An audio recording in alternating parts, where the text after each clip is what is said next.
Okay, so we're going to do section 8.5. It's real quick.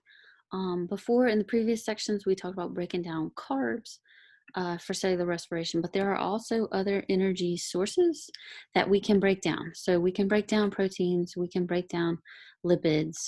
So let's go into those. If we were going to break down lipids, an enzyme that would do that would be lipase, and it has lipid in the name, lipase. If you took anatomy and physiology, these should sound familiar. Lipase breaks down lipids, specifically which type of lipid? Triglycerides. If we were looking for a phospholipase, it's going to break down phospholipids. So that makes sense. That is actually misspelled. That needs to be an I. I will fix it and re-upload it to D2L.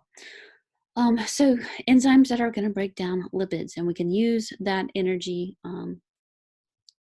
to provide energy for the cell.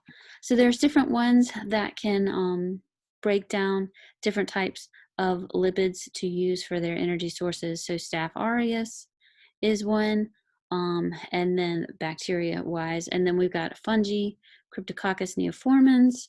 These guys can both destroy lipids and use those for their own nefarious purposes.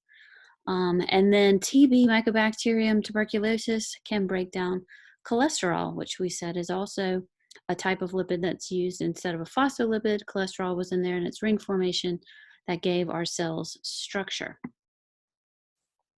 So how can we integrate in these other types of energy sources into the processes of cellular respiration? We said the first step was glycolysis. Then this is the intermediate step. And then this was, to me, step 2, citric acid cycle or Krebs cycle. And then oxidative phosphorylation is the last step of cellular respiration. So glycolysis, of course, we're going to use carbs, but we can also use fatty acids and amino acids, lipids, and proteins that we can put into this step, where we switch up with the acetyl-CoA process. We can plug in some amino acids into citric acid cycle. So these are all different ways that we can integrate things in. So here's a picture of how we can put in different protein sources into all of the different, here's the intermediates for citric acid cycle, starting with citrate, coming all the way around, and then all of the things that we can put into, if we needed to, if we had to use these, we could break down proteins and we could break them down into their amino acids, their building blocks, and we could plug and chug them into different places throughout the citric acid cycle. So lots of different proteins can be broken down in amino acids, and we can plug those into step 2, citric acid cycle. What are the enzymes called if they break down proteins? So if we're breaking down gelatin, if you agarose gelatin, if you've ever eaten Jell-O or had that joy of eating flavored Jell-O, it's gelatinase that keeps it together. There's some bacteria that can break that down, and that's a test that we use in the end of lab in our face-to-face class. So in our lab manual, you see these pictures, and Proteus and Serratia are 2 types of bacteria that do this. So when you have Jell-O, right, you make it, you boil the water, you get it nice and warm, you dissolve these proteins in there, and then when you put it in the fridge, it solidifies. Well, with these bacteria, they break down the gelatinase, and they break down the protein, the gelatin protein, and it can't solidify anymore. So even if you put it back in the fridge, if you inoculated it with these bacteria, it won't solidify. So it looks like this.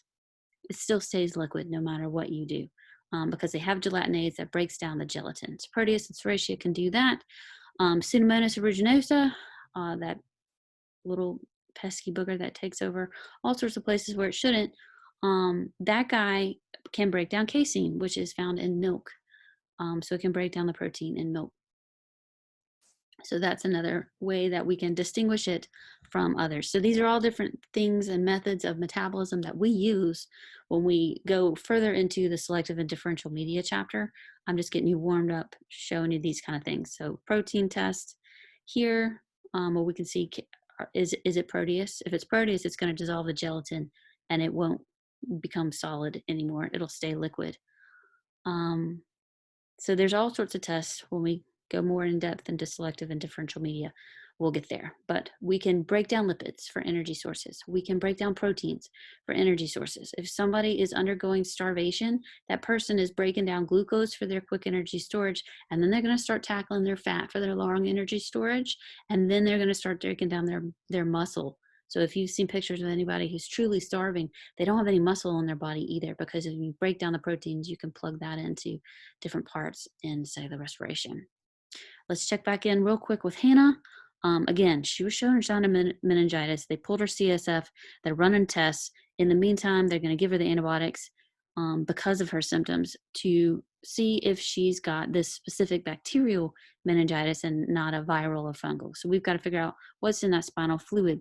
So what they're going to do is they're going to perform the test. So here are the tests. We're looking for the meningitis bacteria, and we need to figure out if that's what it is. Because if that's what it is, she could have spread it to other people, and we need to treat them too. So what they're going to do, they're going to gram stain. So that's something that we're working on in lab right now, is gram staining. So they're going to gram stain her sample from her blood and her spinal fluid, and she's got bacteria. She's got bean-shaped, gram-negative Diplococcus. So two of them together, kidney bean looking shape, Diplococcus. And so we figured out that with gram staining. So we know the shape and we know its growth pattern, its arrangement. So that's a clue onto what we're looking at. So let's keep going. They're going to do some more tests. So let's put it on a blood agar plate, chocolate agar plate, and it does grow on both of these, and it forms gray colored colonies, but they're non-hemolytic. So it's not strep, because strep would have busted up and been beta hemolysis, and we would have seen it break apart the red blood cells, and it would turn either this greeny brown color or a clear color. So we're not getting any kind of hemolysis with these colonies. So that's another indicator what it could be or couldn't be growing on that. Going to perform oxidase test, and it is oxidase positive. Another check in the box for thinking that it is meningitis. And then we decided to test the sugars that this guy can metabolize. So what sugars could this bacterium use for energy sources? So this bacterium can metabolize glucose, check. It can metabolize maltose, check. But when it was exposed to lactose and sucrose, it did not metabolize those sugars, so it didn't change any color. So between all of these things that it did or didn't do, we were able to say definitively that that bacteria is meningitis. She's got the bacterial form of meningitis. Those antibiotics that she's been on hopefully are the right ones that will treat her, and we will need to make sure that anybody else that she got in contact with receives treatment too. So next video, we'll be moving on to photosynthesis.